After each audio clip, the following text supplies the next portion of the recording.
రాకడలో ఏలియా బతుకుతాడు. ఏలియా మాత్రం కాదు, దక్షిణ దేశపు రాణి కూడా పునరుద్ధానంలో బ్రతికి ఎవరు దక్షిణ దేశపు షేబారాణి కూడా పునరుద్ధానంలో బ్రతికి ఆ తరములో ఉన్న వారి మీద నేరారోపణ చేస్తుంది. ఏమని? రే, నేను సొలొమోను యొక్క జ్ఞానాన్ని వినడానికే నా రాజ్యాన్ని వదులుకొని నాకున్న శ్రేష్టమైనటువంటి వాటిల్లో మూటలు వేసుకొని నా గుర్రాల మీద నా రథాల మీద శ్రేష్టమైన బంగారాన్ని, పండ్లను, రకరకాల ధాన్యాగారాలను నావన్నీ తీసుకొని రాజ్యాన్ని వదిలిపెట్టి ఆ మహానుభావుని యొక్క జ్ఞానం తెలుసుకోవడం కోసం. ఎవరి జ్ఞానం తెలుసుకోవడం కోసం? జ్ఞానం తెలుసుకోవడం కోసం అక్కడి నుంచి ఇక్కడికి వచ్చి మీ దేవుని గొప్పతనాన్ని తెలుసుకొని నేను మీ దేవుణ్ణి ఆరాధన చేసి తిరిగి మీ దగ్గర నుంచి నేను అక్కడికి వెళ్ళాను కదా. సొలొమోను కంటే జ్ఞానవంతుడైన యేసుక్రీస్తు మీ మధ్య పరిచయం చేస్తుంటే మీకు బుద్ధి ఉందా? మీరు ఎందుకు మారలేదు? ఎవరికంటే జ్ఞానవంతుడైన? సొలొమోను కంటే జ్ఞానం కలిగిన పరిశుద్ధుడైన నజరేయుడైన యేసు మీ మధ్యలో పుట్టి అన్ని అద్భుతాలు చేసి ఆ విధంగా మీకు సేవ చేసి ఇంత గొప్ప పరిచర్య చేస్తే మీకు ఎక్కడ మైండ్ పని చేయలేదురా? చంపేస్తారా?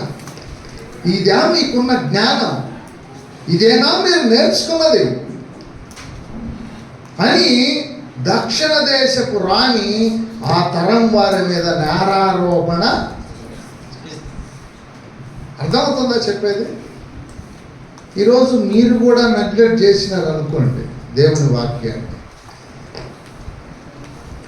ఎవరైనా దేవుని వాక్యాన్ని నెగ్లెక్ట్ చేసినారనుకో, ఏమన్నా తృణీకరించారనుకోండి, ఇంట్రెస్ట్గా నేర్చుకొని తయారైన వాళ్ళు ఏం చేస్తారు తెలిసిన? అంత బాగా చిన్న పిల్లలకు చెప్పినట్టు ఇంత బాగా నేర్పించి ఇంత కష్టపడి ఇంత నేర్పించిపోతే మీరు ఎందుకు వినలేదు అని మీ మీద రేపు పొద్దున బాగా పర్ఫెక్ట్గా ఉండేవాడు కేసు పుటప్ చేసిండ్రు అనుకో, మీ బతుకులు అవుట్. కేసు అర్థమవుతుందా నేను చెప్పేది? సీరియస్నెస్ ఏంటి అర్థమవుద్దా? మీరు ఇప్పుడు గనక నెగ్లెక్ట్ చేస్తే, విన్న మాటలను పక్కన పెట్టేసి తిరిగి మళ్ళా మేము పోయిన తర్వాత చదవకుండా, ధ్యానించకుండా, ఫుల్ఫిల్ కాకుండా వదిలిపెట్టేసి గాలికి భజన చేసుకుంటా కూర్చున్నారు అనుకోండి, విన్న ఇంతమందిలో ఎవరో ఒకరన్నా పట్టించుకుంటారు సీరియస్గా. ఆ పట్టించుకున్న వాళ్ళ దృష్టిలో మీరేమవుతారు? ఫూల్స్ అయిపోతారు. ఇంకా మిమ్మల్ని లెక్కలు చేయరు. ఒకవేళ రిజరెక్షన్లో మిమ్మల్ని దేవుడు ప్రేమించి లేపాలనుకున్నా ఆడు ఊరుకోడు, కేసేస్తాడు. అర్థమైందా? మేము అంత కష్టపడి నేర్చుకున్నామండి. మేము ఆ మాటలు విన్నప్పుడు మా జీవితాన్ని దేవుని కొరకు డెడికేట్ చేసుకున్నాం, ఎంతో జాగ్రత్తగా కన్స్ట్రక్షన్ చేసుకున్నాం. సేమ్ పాస్టర్ గారు, సేమ్ వాక్యము విన్నటువంటి వాళ్ళు ఎంతమంది ఉన్నారు కదా, పట్టణంలో చాలా మంది వచ్చారు కదా, వాళ్ళు ఎందుకు రాలేదు? వాళ్ళకందరికి రిజర్వేషన్ కావాలన్నా, వాళ్ళకందరికీ పట్టణాలు కావాలన్నా, పరిపాలన ఇస్తావా? అలాంటి వాళ్ళకి ఇస్తావా, నాకు ఇస్తావా అని అడుగుతాడు. అప్పుడు దేవుడు అన్యాయస్తుడు కాదు కదా. మీరందరూ వెనకబడిపోయే ఛాన్స్ కనుక జాగ్రత్తగా దేవుని మాటలను విని నేర్చుకోవాలి. పునరుద్ధానంలో ఆత్మ సంబంధమైన పునరుద్ధానం ఒకటైతే శరీర సంబంధమైన పునరుద్ధానం మరొకటి. ఏంటి ఆ శరీర సంబంధమైన పునరుద్ధానం? దానియేలు గ్రంథం 12వ అధ్యాయం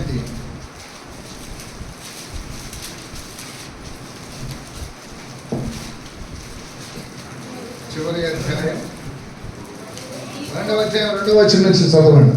మరియు సమాధులలో నిద్రించుని మరియు సమాధులలో నిద్రించు. చచ్చిపోయిన వాళ్ళందరూ ఎక్కడ నిద్రిస్తున్నారు? సమాధులు ఎక్కడున్నాయి? మధ్యాకాశంలోనా, పరదేశంలోనా, పరలోకంలోనా? ఎక్కడున్నాయి సమాధులు? మనం ఎక్కడున్నాం? వాళ్ళు ఎక్కడున్నారు? సమాధులు ఎక్కడున్నాయి? సమాధులు అంటే తెలుసా? కాబట్టి సమాధులలో నిద్రించు అనేకులు మేల్కొనెదరు, కొందరు నిత్య జీవము అనుభవించుటకును, కొందరు నిందల పాలగుటకును, నిత్యము హేయలుటకును మేలుకొందురు. బుద్ధిమంతులైతే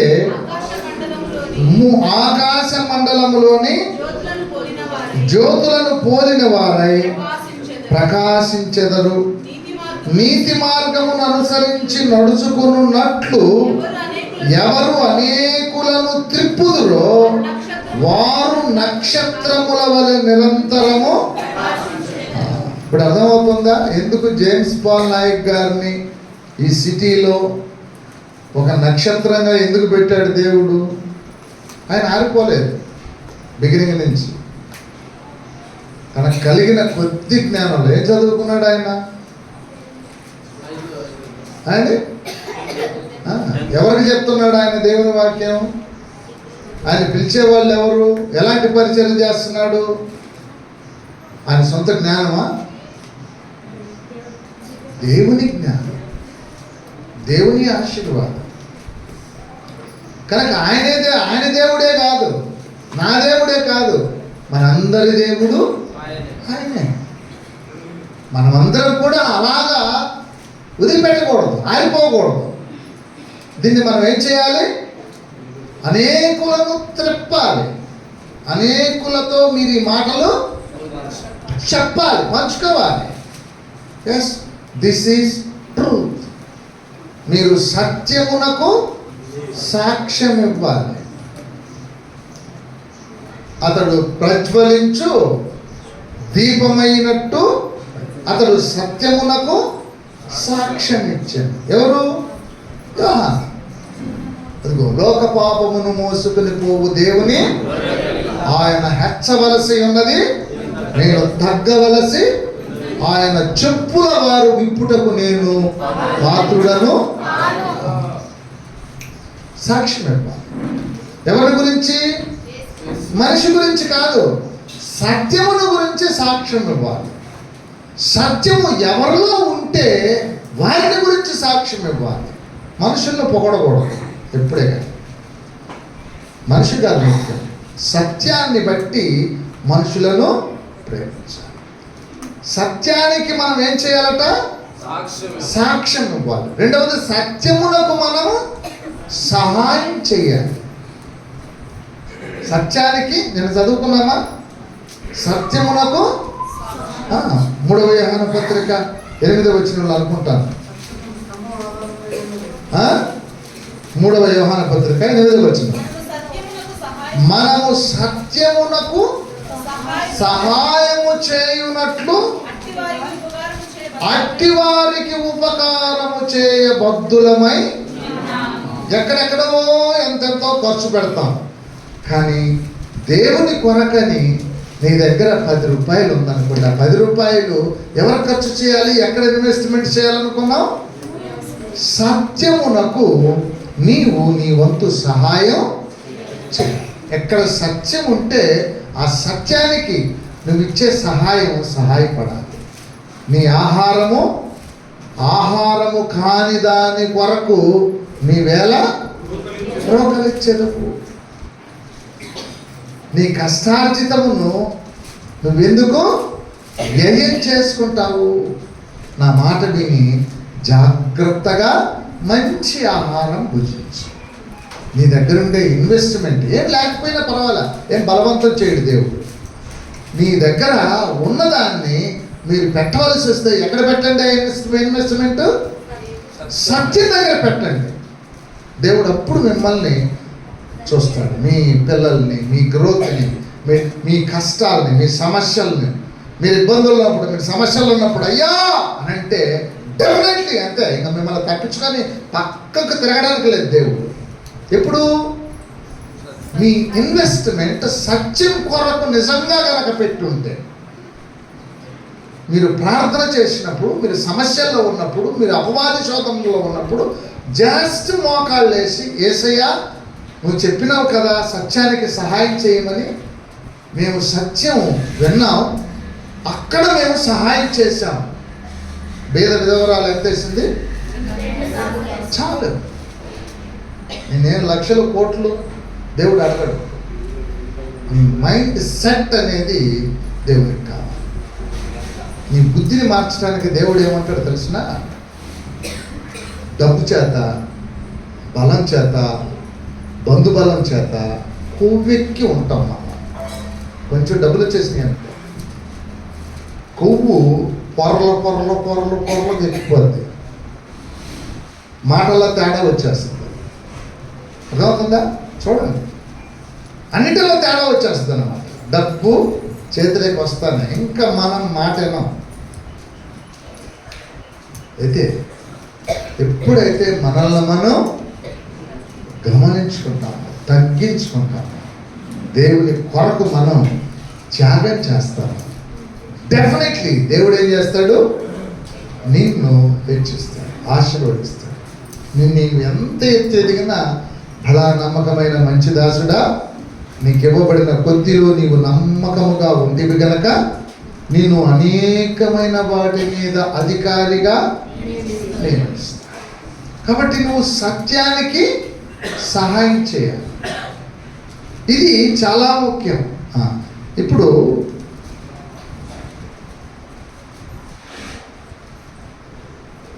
ఏం చదువుకున్నాం? దానియేలు గ్రంథంలో 12వ అధ్యాయం చదువుకున్నాం. ఎఫెసీ పత్రిక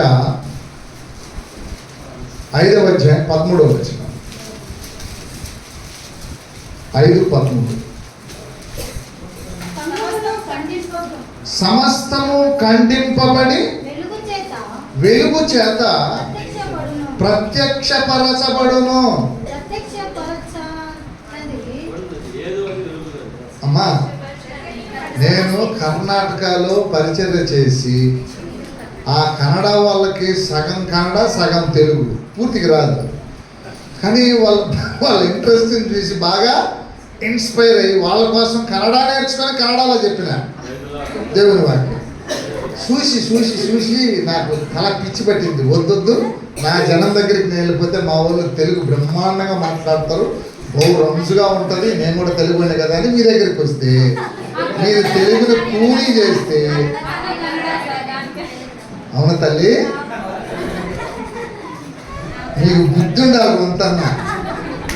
కన్నడ వాళ్ళే అంత ఇన్స్పిరేషన్తో వాళ్ళు చదవాలని ఆసక్తితో చదువుతుంటే తెలుగు మీడియం నీకేమైంది?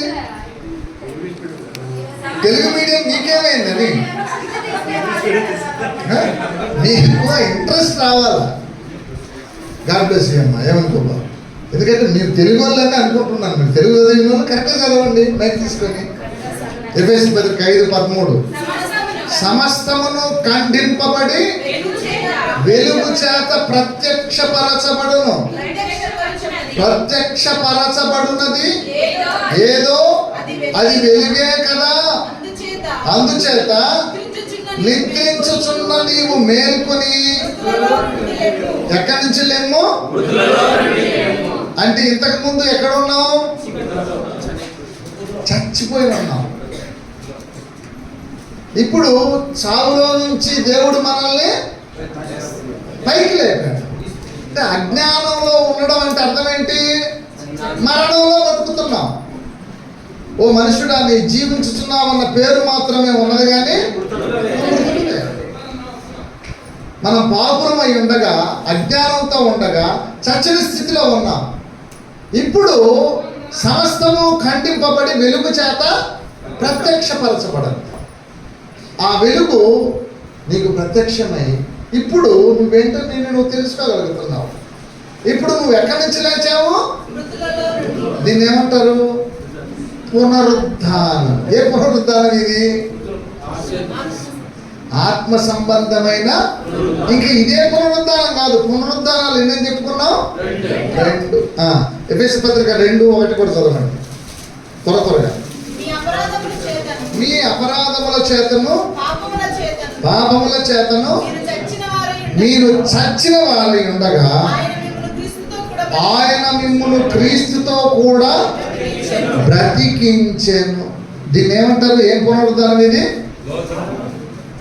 ఆత్మ సంబంధమైన.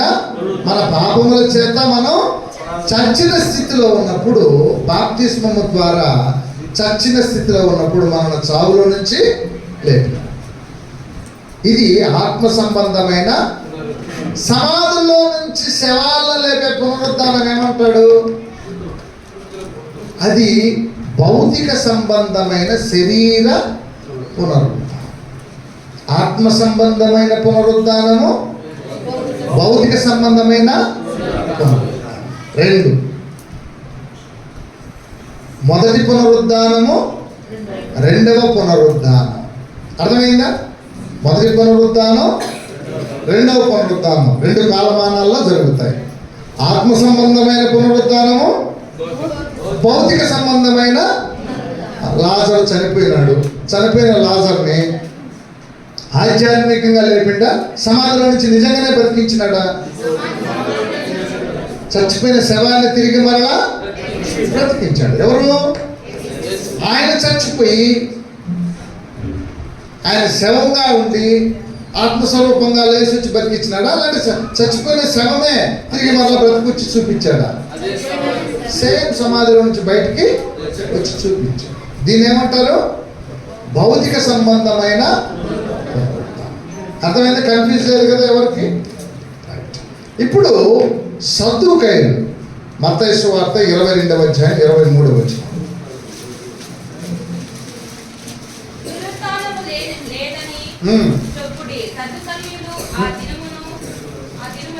ఆయన ఎందుకు వచ్చి, బోధకుడా ఒకడు పిల్లలేక చనిపోయిన యెడల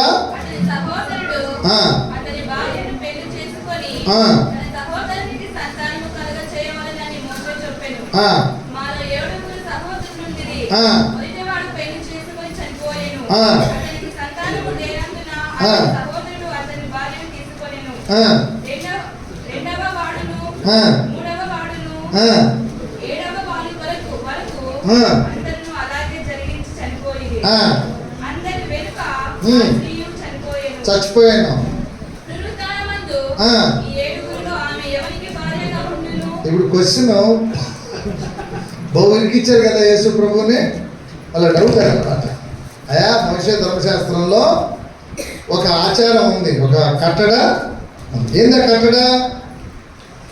ఎవరికైనా పిల్లలు లేకుండా ఒక సహోదరుడు చచ్చిపోయాడు అనుకో, ఇప్పుడు ఆ బతుకున్నటువంటి ఆమెని ఆ చచ్చిపోయిన వ్యక్తి యొక్క సహోదరుడు ఆమెను భార్యగా స్వీకరించి పిల్లల్ని కనాలి.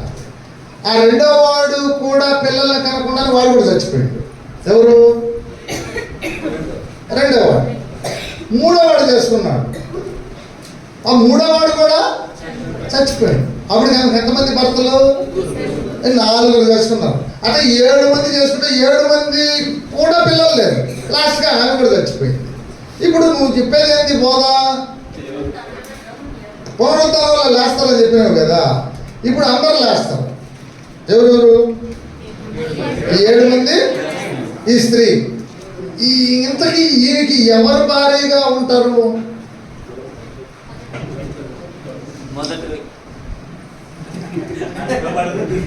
ఇప్పుడు అందరూ లేచినారు. పునరుద్ధానంలో అందరూ బతికించినాడు దేవుడు యేసు ప్రభు. ఆమెకి భర్తగా ఎవరు ఉంచాలి? ఇప్పుడు ఎవరు ఉంటారు? 7 మంది ఆమె అందరూ కలిసి పంచపాండవుల్లాగా ఉంటారా? ద్రౌపది పంచపాండవుల్లాగా ఉంటారా? నువ్వు చెప్పేదానికి ఏమన్నా అర్థం ఉందా? యేసు అర్థమవుతుందా? ఇవన్నీ జరుగుతాయా? ఇట్లుంటుందా? 36 సార్లు కానీ సచ్చిన వాళ్ళు బతుకుతారంట అని యేసు ప్రభువును ఎటకారంగా ఎగతాళి చేయడం మొదలు పెట్టేస్తాం. ఇప్పుడు అర్థమైందా ప్రాబ్లం ఎంత సీరియస్నెస్? అర్థమైందమ్మా? ఇప్పుడు దావీదు అన్నాడు, దావీదుకి పునరుద్ధానం ఉందా లేదా? దావీదుకి ఎంతమంది భార్యలు? సొలొమోను ఉన్నాడు. సొలొమోను రాజుకి పునరుద్ధానం ఉందా లేదా? సొలొమోను రాజుకి ఎంతమంది పెళ్ళాలు? ఇప్పుడు పునరుద్ధానంలో ఆ 1000 మంది సొలొమోను కలిసి పునరుద్ధానంలో 1000 మంది పెళ్ళాలతో ఉంటారా? మీకు తలలు పనిచేయాలి, కొంచెం పనిచేయాలి, తలకు పనిచేస్తేనే కానీ మీకు అర్థం కాదు దేవుడి వాక్యం. అంటే పునరుద్ధానంలో ఎట్లుంటుంది కథ? ఎవరికి? So this is the law, this is the భార్య భర్త సంసార జీవితం అనేటటువంటిది, కుటుంబం అనేటటువంటిది, భార్య భర్త అనేటటువంటి ప్రిన్సిపల్స్, దేవుడు చెప్పిన వివాహ వ్యవస్థ ఇట్ ఈస్ డిఫరెంట్. అర్థమైందా? దానిని గురించి యేసు ప్రభు చాలా క్లియర్గా చెప్పినాడు. యేసు ప్రభు చాలా క్లియర్గా చెప్పినాడు. పునరుద్ధానము అనేది దేవదూతలలాగా ఉంటారని చెప్పినాడు. పునరుద్ధానం కింది వచ్చిన చదవండి.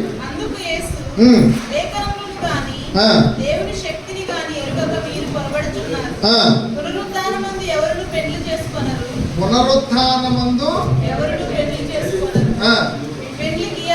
పెండ్లికి ఇయ్యబడరు, వారు పరలోకమందున్న దూతల వలె ఉందురు. మృతుల పునరుత్థానమును గూర్చి నేను అబ్రహాము దేవుడను, ఇస్సాకు దేవుడను, యాకోబు దేవుడనై ఉన్నానని దేవుడు మీతో చెప్పిన మాట మీరు చదవలేదా? ఆయన సజీవులకు దేవుడు గాని చచ్చిన వాళ్ళకి దేవుడు కాదు, సజీవులకే దేవుడు. కాబట్టి నీతి నియమాల ప్రకారం ఉండేటటువంటి ఫ్యామిలీస్కే. ఎన్ని సంవత్సరాలు దేవాలయంలో పరిచయం చేస్తారు దౌరాలుగా ఉన్నదో కామా? ఈయనకు అవసరమా 7 మందిని చేసుకోవడం? ఈయనకి 7 మంది అవసరమా? ఏం చేయొచ్చు ఆమె? భర్త చనిపోయిన తక్షణమే ఏం చేయొచ్చు? దేవునికి తను తాను సమర్పించుకొని దేవుని మందిరంలో సేవ చేయొచ్చు, పరిచయం చేయొచ్చు. నిజంగా నా భర్తే నాకు కావాలా, మా ఇద్దరు పవిత్రమైన జీవితం మాకుంటే చాలు, నేను ఎవరికి భార్య ఉండాల్సిన అవసరం నాకు లేదు, నేను దేవుని మందిరంలో సేవ చేస్తూ దేవునికే సేవ చేస్తూ ఉంటాను. పునరుద్ధరణలో నా భర్త బ్రతికినప్పుడు ఆయనకే నేను భార్యగా ఉంటాను అనుకునే స్త్రీలు ఎంతమంది ఉన్నారు ఈ రోజుల్లో? ఉన్నారా? దేవుడు అలాంటి వారినే దీవిస్తాడు. ఫ్యామిలీస్ అంటే అలా ఉండాలి. అవకాశం దొరికింది కదా అని సిక్కిన కాడికి పాపం చేయమని చెప్పాల దేవుడు. అవకాశం ఉంది, చచ్చిపోతే ఇంకొకరిని చేసుకోమని. కానీ దేవుని రాజ్యము నిమిత్తమై తమ్మును తాము నపుంసకులుగా చేసుకున్న వారు, తల్లి గర్భంలో నుంచి నపుంసకులుగా పుట్టిన వారు, తల్లి గర్భంలో నుంచి మనలో చాలామంది ఉంటారు. నపుంసకులు అంటే ఆడ మగ కాని వారు చాలామంది ట్రైన్లో ఆడుకుంటూ ఉంటారు, చప్పట్లు కొట్టు కొంచెం డబ్బేయండి. వాళ్ళు తల్లి గర్భంలో నుంచి నపుంసకులుగా పుట్టారు, వాళ్ళని ఏం చేయలేదు. మనుషులచే నపుంసకులుగా చేయబడిన వారు ఎవరు? రాజులు.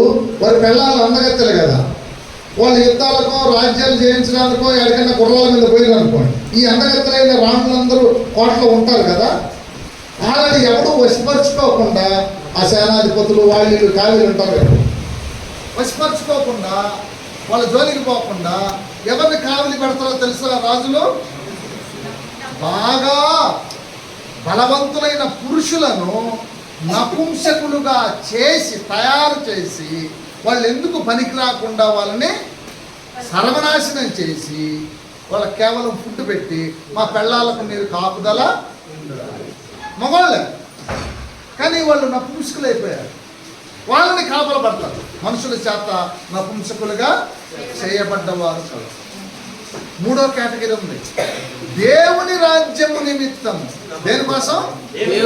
దేవుని రాజ్యము నిమిత్తము తమ్మును తాము నపుంసకులుగా చేసుకున్న వారు మొత్తాన్ని వదిలిపెట్టుకొని సమస్త శరీరాశ, నేత్రాశ, జీవకుడంబాన్ని వదిలేసి కేవలం దేవుని సేవ చేస్తే అని తమ్మును తాము నపుంసకులుగా చేసుకున్నవారు. బిడ్డలారా, నేను జన విజ్ఞాన వేదికలో పనిచేశాను. అంటే నన్ను గురించి నేను గొప్ప చెప్పుకోవడానికి కాదు, దేవుని బట్టి దేవుడు నన్ను ఎలా ఇన్స్పైర్ చేస్తే ఎలా జీవించాను అన్న సంగతి. నా ప్రక్కన ఆడపిల్లోళ్ళు, ఈ పక్క 5 మంది, ఈ పక్క మగ పిల్లోళ్ళు ఒక 5 మంది, 10 మందికి టీం లీడర్ను నేను జన విజ్ఞాన వేదిక. మేము ప్రతి గ్రామానికి వెళ్ళి అక్షరాస్యత చదువుకోండి అని చెప్పేవాళ్ళు, సారాయి తాగొద్దండి అని చెప్పేవాళ్ళు, మీ పరిసరాలు శుభ్రంగా పెట్టుకోండి, ఉంచుకోండి అని చెప్పుకునేవాళ్ళు, చెట్లు మంచిగా నాటుకోండి అని చెప్పేటటువంటి వాళ్ళు. సారాయి, బ్రాందీ ఇలాంటివి తాగొద్దండి, మీ కుటుంబాలు నాశనం చేసుకోవద్దండి అని చెప్పేవాడిని. ఎప్పుడు? నేను సేవకు రాక మూనుకు. ఇలాంటి కార్యక్రమాలు జరిగించేటప్పుడు నా దగ్గర 10 మంది టీం అన్నమాట. అందులో పెళ్లి కాని అమ్మాయిలు 5 మంది, పెళ్లి కాని అబ్బాయిలు 5 మంది. నేను పెళ్ళైన కొత్త పెళ్లి కొడుకుని, అప్పుడే పెళ్లి కొడుకుని, కొత్త పెళ్లి కొడుకుని. వాళ్ళని నాకు అప్పచెప్పినారు. వాళ్ళు మొదలే కోతులు, నేను ఒక పెద్ద కోతిని. ఆ టైంలోనే రవెన్న అని పిలిచేవాళ్ళు. ఎవరు?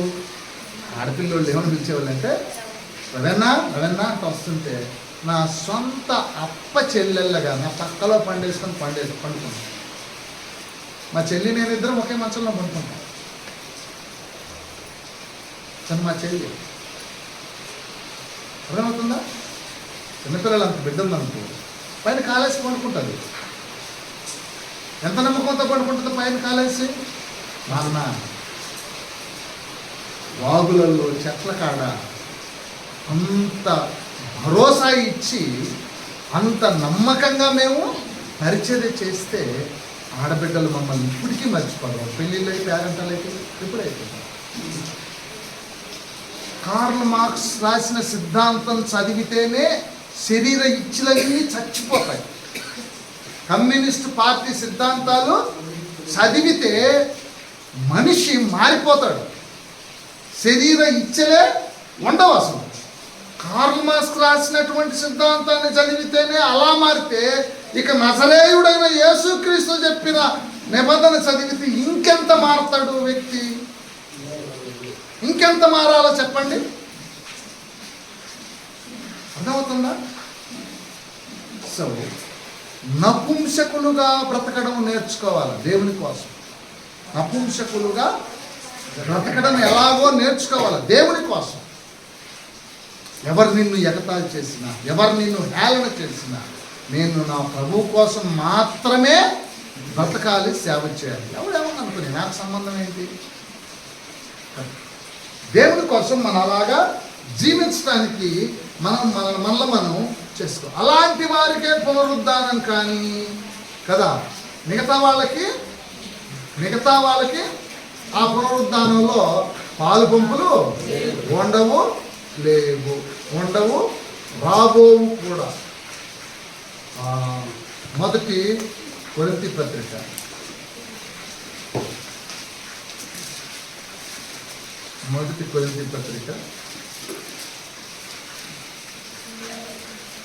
15వ అధ్యాయం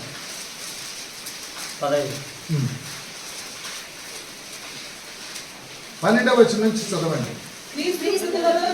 క్రీస్తు మృతులలో నుండి లేపబడి ఉన్నాడని ప్రకటింపబడుచుండగా మీలో కొందరు మృతుల పునరుద్ధానము లేదని ఎట్లా చెప్తున్నారు మీరు? యేసు ప్రభు మృతుల నుంచి లేచిండా లేదా?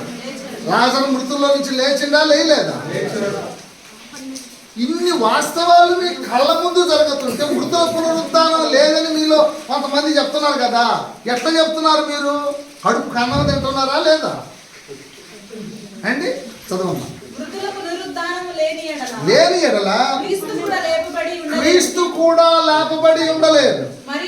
మరియు క్రీస్తు లేపబడి ఉండని ఎడల మేము చేయు ప్రకటన వ్యర్థమే, మీ విశ్వాసము వ్యర్థమే. దేవుడు క్రీస్తును లేపినని ఆయన గూర్చి మేము సాక్ష్యము చెప్పుచున్నాము కదా. మృతులు లేపబడని ఎడల దేవుడు ఆయనను లేపలేదు గనుక మేమును దేవుని విషయమై అబద్ధపు సాక్షులముగా అగపడుచున్నాము. మృతులు లేపబడని ఎడల క్రీస్తు కూడా లేపబడలేదు. క్రీస్తు లేపబడని ఎడల మీ విశ్వాసము వ్యర్థమే. కాబట్టి మృతుల పునరుత్థానము, చనిపోయిన వారు తిరిగి మరలా బ్రతికింపబడతారు. బ్రతకడం వేరు, బ్రతికింపబడడం వేరు. 19వ వచనం 15వ అధ్యాయం 19. ఈ జీవిత కాలము మట్టుకే మనము క్రీస్తునందు నిరీక్షించు వారమైన ఎడల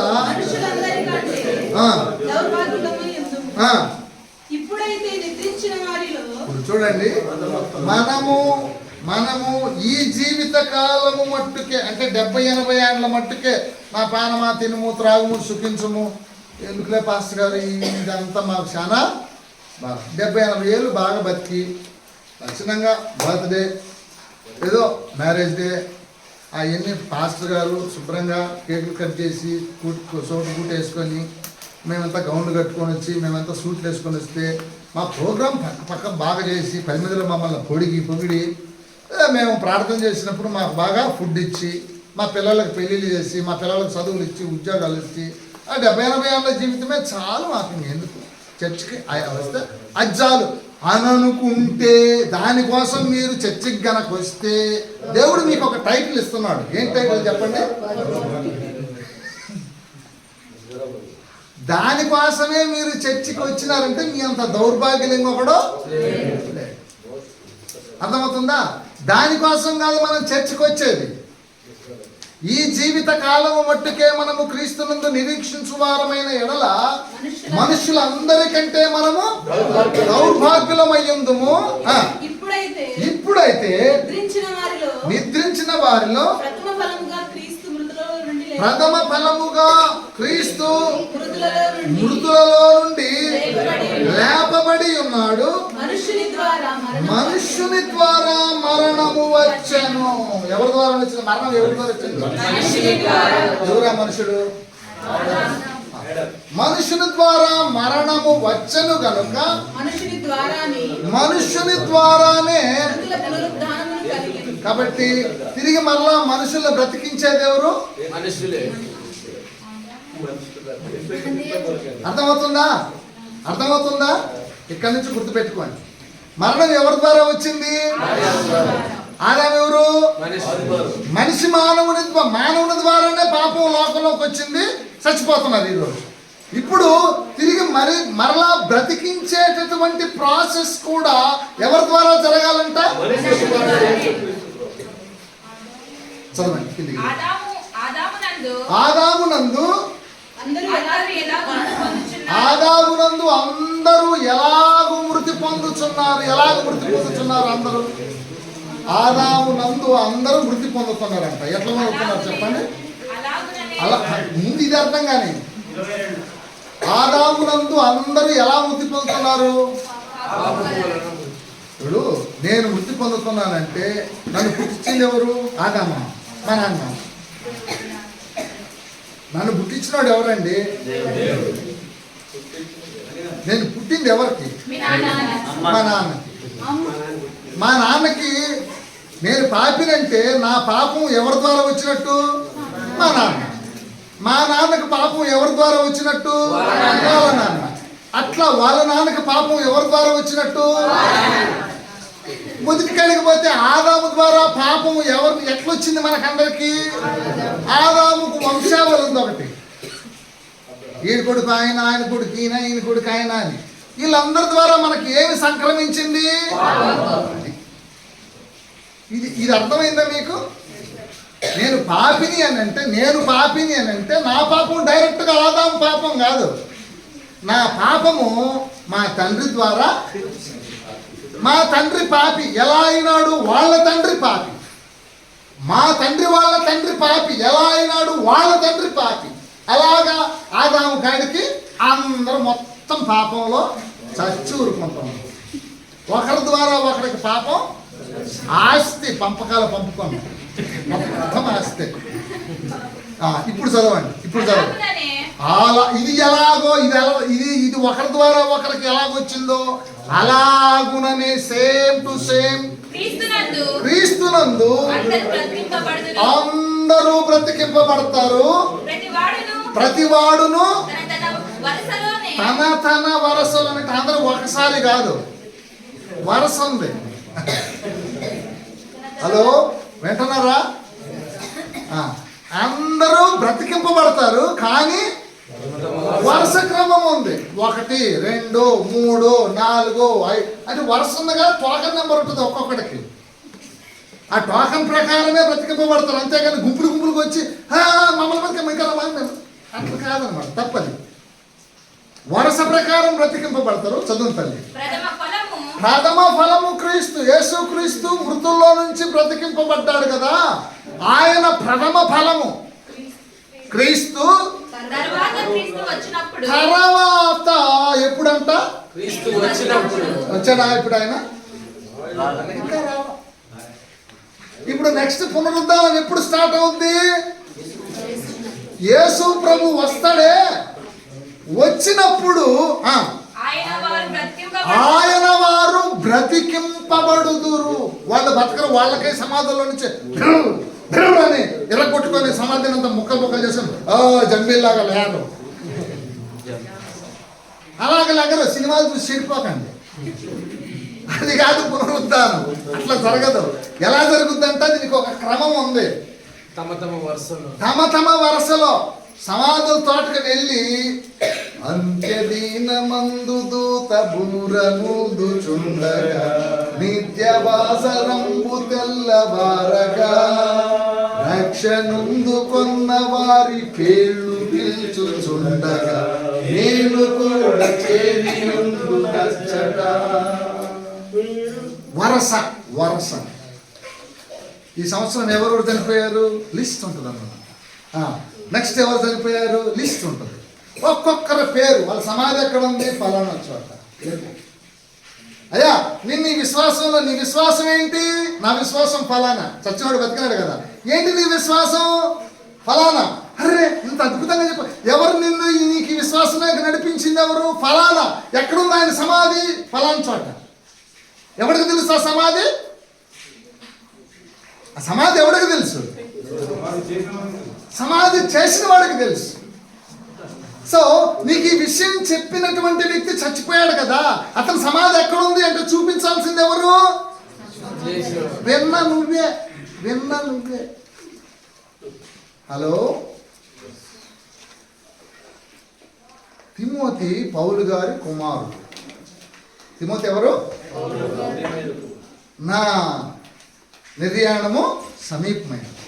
తిమోతి మొత్తం నీకు అప్పచెప్తున్నాను. Be careful. జాగ్రత్తగా నీకు అప్పగింపబడిన దాన్ని జాగ్రత్తగా కాపాడు. ఈ విషయాలన్నీ నీకు ఎవరు నేర్పించారో వాళ్ళని మర్చిపోవద్దు నాన్న. నా వయసు అయిపోయింది, నా టైము ఇప్పుడు నా చేతులు నీ చేతుల్లో నేను నిద్రిస్తున్నా. నా వయసు అయిపోయింది. ఇప్పుడు పౌలు గారి యొక్క బాడీ ఎవరి చేతుల్లో ఉంది? తిమోతి చెప్తున్నాడు, ఒకవేళ ప్రభు నీ టైంలో కూడా రాకపోతే నువ్వు నీకులాగా ఇంకొకరిని తయారు చేసుకున్నా. ఆడ చేతుల్లో నువ్వు చేతులు పెట్టి నిద్రించు. ప్రాసెస్ అర్థమవుతుందా? యేసు ప్రభు వచ్చి తిమోతిని లేపుతాడు. తిమోతిని లేపిన తర్వాత తిమోతి నీ విశ్వాసం ఏంటి అని అడుగుతాడు. చెక్ చేస్తాడా? చెక్ చేయడా? నా విశ్వాసం సో అండ్ సో స్వామి అని చెప్తాడు. బలా ఎవరు చెప్పారా నీకు ఈ విశ్వాసాన్ని గురించి?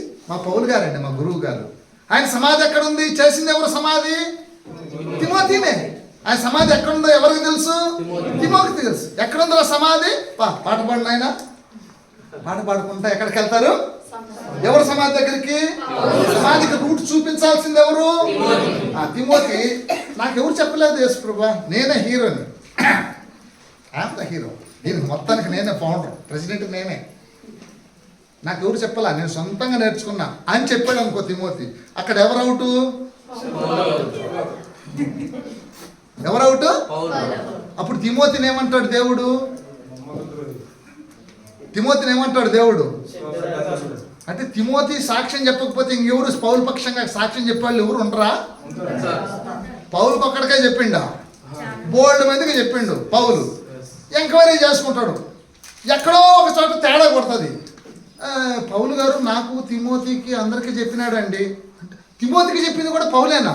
మరి తిమోతి ఎందుకంటే రాంగ చెప్పిండే. ఓకే, తిమోతి పేరు నోట్ చేసుకోవాలన్నా కొంచెం వాడేదో తేడాగా ఉంది. అయిపోయింది. ఎవడో చెప్పిన పేరుని బట్టి పౌలుని లేపుతాడు. లేపిన తర్వాత నా ప్రియమైన శిష్యుడు తిమోతి ఎక్కడున్నాడు అని అంటే భ్రష్టుడైపోయిండయ్యేవాడు. అని నీ విషయంలో సరైన సాక్ష్యం చెప్పలా.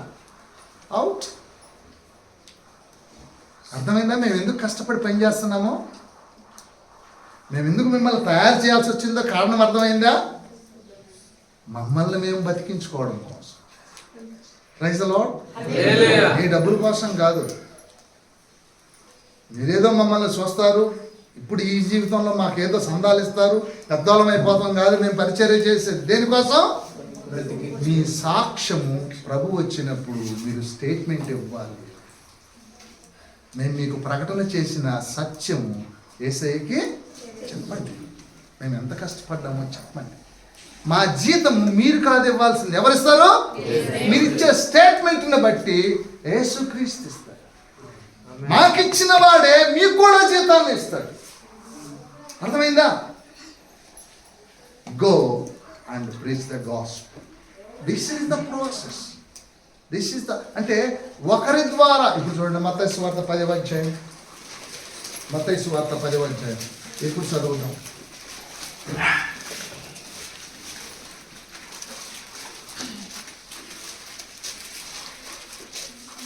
5వ వచనం నుంచి చదవండి కిందికి. యేసు ఆ 12 మందిని పంపుచు వారిని చూచి వారికి ఆజ్ఞాపించినది ఏమనగా, మీరు అన్యజనుల దారిలోనికి వెళ్ళకుడి, సమరయుల ఏ పట్టణములోనైనను ప్రవేశింపకుడు గాని ఇశ్రాయేలు వంశములోని నశించిన గొర్రెల యొద్దకే వెళ్ళుడి. వెలుచు పరలోక రాజ్యము సమీపించి ఉన్నదని ప్రకటించుడి, రోగులను స్వస్థపరచుడి. యేసు ప్రభు కదా లేపాల్సింది. శిష్యులు ఎవరికి ఇస్తున్నాడు? యేసు ప్రభువే కదా పాపాలు క్షమించాల్సింది. ఆ అధికారం ఎవరికి ఇచ్చాడు? యేసు ప్రభువే కదా చచ్చిపోయిన వాళ్ళు బతికించాల్సింది. ఆ అధికారం ఎవరికి ఇచ్చాడు? నువ్వెందుకు శిష్యుడు కాకూడదు?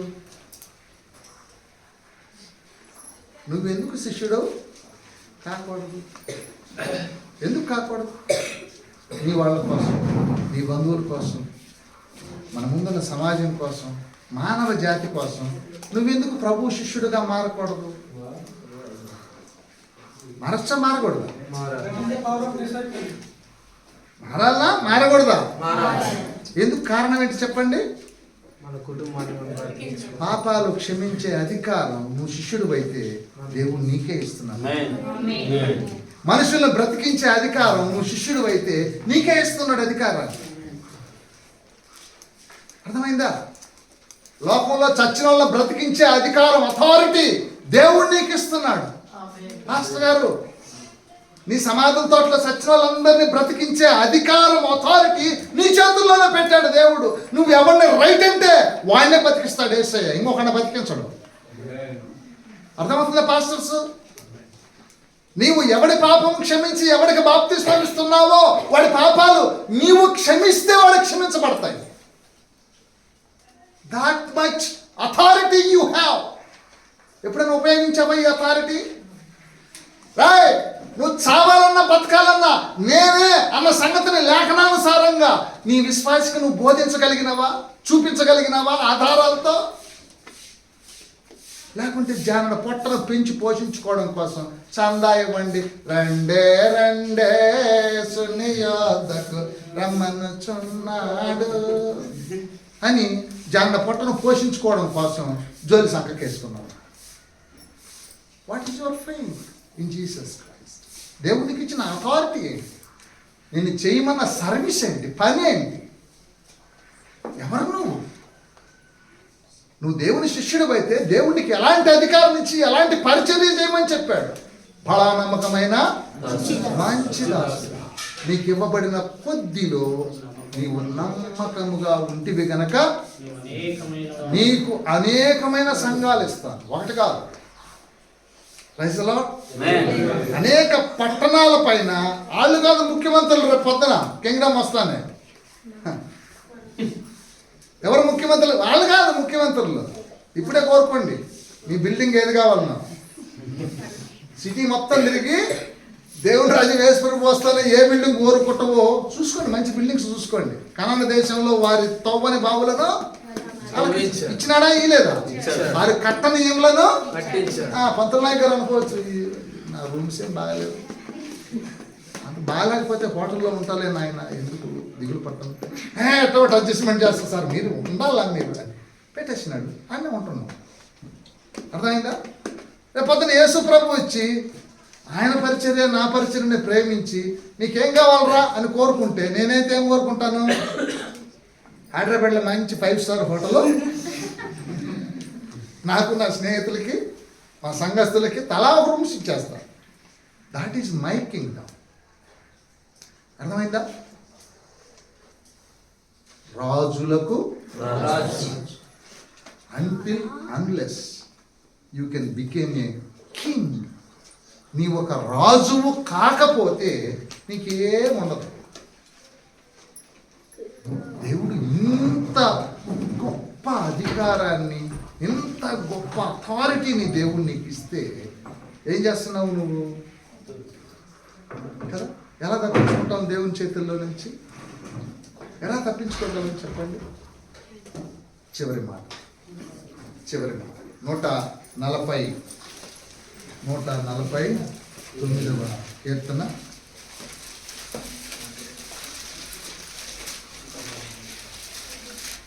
149వ కీర్తన 5వ వచనం చదవనైనా. భక్తులు ఘనత నుండి హర్షించుదురుగాక, వారు సంతోష భరితులై తమ పడకల మీద ఉత్సాహ గానము చేయుదురుగాక. వారి నోట దేవునికి చేయబడు ఉత్సాహ స్తోత్రములు ఉన్నవి. అన్యజనులకు తీర్పు తీర్చుటకును ప్రజలను శిక్షించుటకును గొలుసులతో వారి రాజులను ఇనుప సంకెళ్లతో వారి గనులను బంధించుటకును విధింపబడిన తీర్పు వారి మీద నడుపునకును వారి చేతిలో 2 అంచులు గల ఖడ్గము. ఏమన్నా మీ చేతుల్లో? ఎవరు చేస్తారు జడ్జిమెంట్? ఎవరు చేస్తారు జడ్జిమెంట్? ఎవరు వాళ్ళు?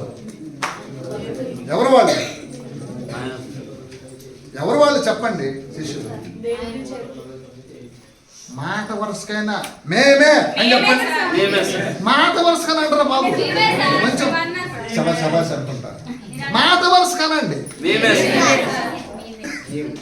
వారి చేతుల్లో ఏముందంట?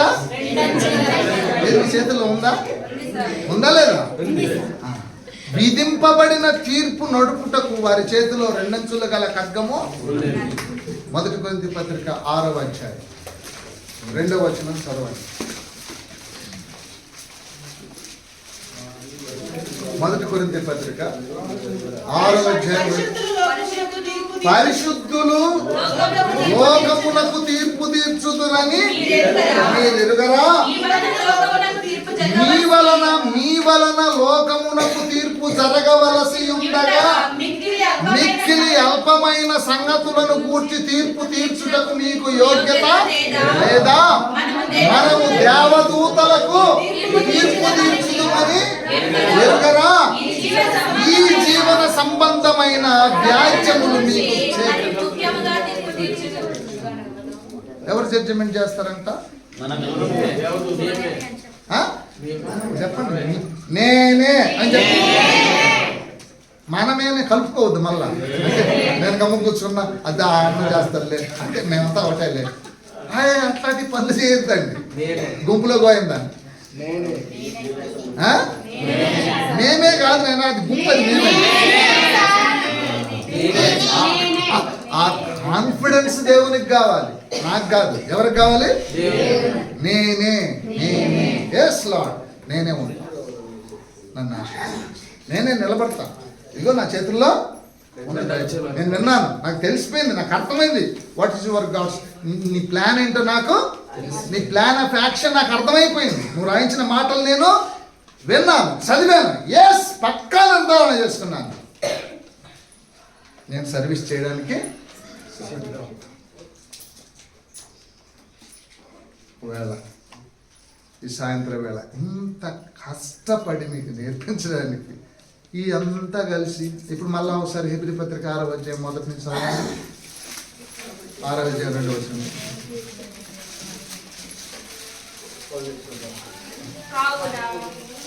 అందరూ తీసారా? పాస్టర్ గారు రావాలి, ఇక్కడ పాస్టర్ గారు ఇక్కడికి రావాలి. 6వ అధ్యాయము 2వ వచనం చదవండి. మొదటి వచనం నుంచి అమ్మా. నిర్జీవ క్రియలను విడిచి మారు మనస్సు పొందారా లేదా? నిర్జీవ క్రియలను విడిచిపెట్టారా లేదా? 2వ తరగతి పాస్, విశ్వాసంలో పాస్ అయ్యారా లేదా? 3వ తరగతి పాస్, రైట్. అన్నీ తెలుసా తెలీదా? తెలుసా తెలీదా? ఏమైనా కొరగుండయా? రైట్, అయిపోయింది. ఏంటి హస్త నిక్షేపణం అంటే? ఏంటి హస్త నిక్షేపణం అంటే ఏంటి? తెలిసిందా తెలియలేదా? నెక్స్ట్ అంటే ఏంటి? పునరుద్ధానాలు ఎన్ని?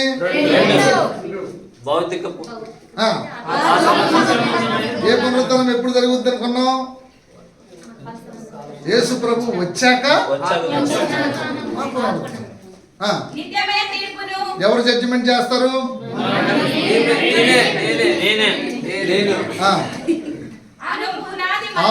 పునాది. పునాదిలో ఏమేమి ఉన్నాయి? ఎన్ని పునాది పండేట్టా మీకు? ఇక ఇల్లు మీ ఇష్టం వచ్చినట్టు కట్టుకోండి. ఫౌండేషన్ పడిపోయింది కదా, దాని మీద గోడలు మీ ఇష్టం, ఇంకా రంగులు మీ ఇష్టం వచ్చినట్టు కట్టుకోండి, పెయింటింగ్ మీ ఇష్టం వచ్చినట్టు వేసుకోండి, కానీ ఫౌండేషన్ మాత్రం మారదు. ఈ ఫౌండేషన్ వేసింది నేను కాదు. ఎవరు వేశారు? యేసు వేసిన ఫౌండేషన్, అపోస్తలులు కట్టిన పునాది. ఇది మంది కాదు. నజరేయుడైన యేసు వేసి అపోస్తలులకు అప్పచెప్తే అపోస్తలు రాయించారు. అది చదివి ఈ తరంలో గుడ్డి కళ్ళ నుంచి మేలుకొని అమ్మా అని చెప్పి నేర్చుకొని మీకు చెప్తున్నాం అంతే. అదేమి నేను క్రియేట్ చేసిందేమి. ఇప్పుడు మీరు కూడా చదువుకున్నారు, ఇక నుంచి మీరు కూడా ఇంకా ట్రినిటీ, రెండవ రాకడ, దేవదూతల శాస్త్రము, ఇంక ఈయనుండాయి. ఇది ఓన్లీ ఫౌండేషనే, బిల్డింగ్ చాలా ఉంది. ఇంక ఈ బిల్డింగ్ అంతా కట్టుకోవాల్సింది ఎవరు? అది ఎలా కట్టుకుంటారు? మీరే కట్టుకుంటారా లేకపోతే ఇంకేమన్నా హెల్ప్ ఎవరు నన్ను అడుగుతారా? ఎట్లా కట్టుకుంటారు? కట్టుకోండి, మీ శాతనైతే కట్టుకోండి. ఒకవేళ ఏదైనా హెల్ప్ చేయమంటే మీ పాస్టర్ చెప్పండి, ఆయన ఎవరు హెల్ప్ తీసుకుంటాడు అంటే ఆయన కట్టుకుంటే కట్టుకొని. అర్థమైందమ్మా? అంటే అది మీకు సంబంధించింది, మీకు సంబంధించిన విషయం. God bless you. సాయంత్రం అందరూ రండి. ఈ విషయాలు మీరు తెలియని వారికి ఫౌండేషన్ గురించి మాత్రమే, ముందు సంగతులు చెప్పదు. మీకు తెలియని వాటి గురించి మాట్లాడు. మీరు ఎంతవరకు నేర్చుకున్నారో వాటిని జాగ్రత్తగా 1కి 10 మార్లు మరలా కన్ఫామ్ చేసుకోండి, ఈ కరెక్టేనా కాదా అని. ఆ తర్వాత మీరు చెప్పవలసిన వారికి చెప్తారా? Thank you. God bless you. మరొకసారి కదా, బహుశా మిమ్మల్ని అందరినీ చూడడం 2025లో ఈసారి మేము వచ్చేటప్పటికి ఈ పిల్లలు పెద్దోళ్ళు అయి ఉంటారు. మేము వచ్చి దాదాపు 20 years అయిపోయింది కదా. మరి ఆ శ్యామగాడు అంత ఇస్తున్నాడు. శ్యామగాడు ఇప్పుడు ఆయనకి పెళ్లి చేయాలంటే ఈసారి మేము వస్తాము, ప్రభునందు నిద్రిస్తాము. మా కోసం మీ ప్రార్థన చేస్తారా? God bless you. దేవుడు మిమ్మల్ని దీవించును గాక.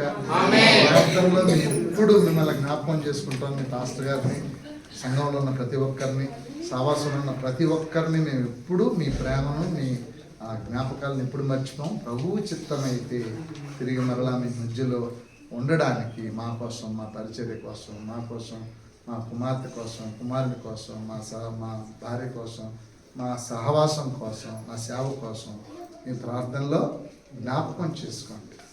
ఒకవేళ మీరు ఎప్పుడైనా ఏదైనా తెలియని విషయాలు తెలుసుకోవాలి అని పర్సనల్గా మీరు తెలుసుకోవాలని విన్న విషయాలు ఏవైనా డౌట్స్ ఉంటే దయచేసి అడగండి, వాటి గురించి ఎక్స్ప్లెయిన్ చేస్తాం. మీరు లేదు అలా కాదు మాకు పాస్టర్ గారు మీరు మాకు చెప్పండి అనేవాళ్ళు దయచేసి నా ఫోన్ నెంబర్ రాసుకోండి. నా ఫోన్ నెంబరు ఎంత అండి? రెండో నెంబర్ ఎంత? 949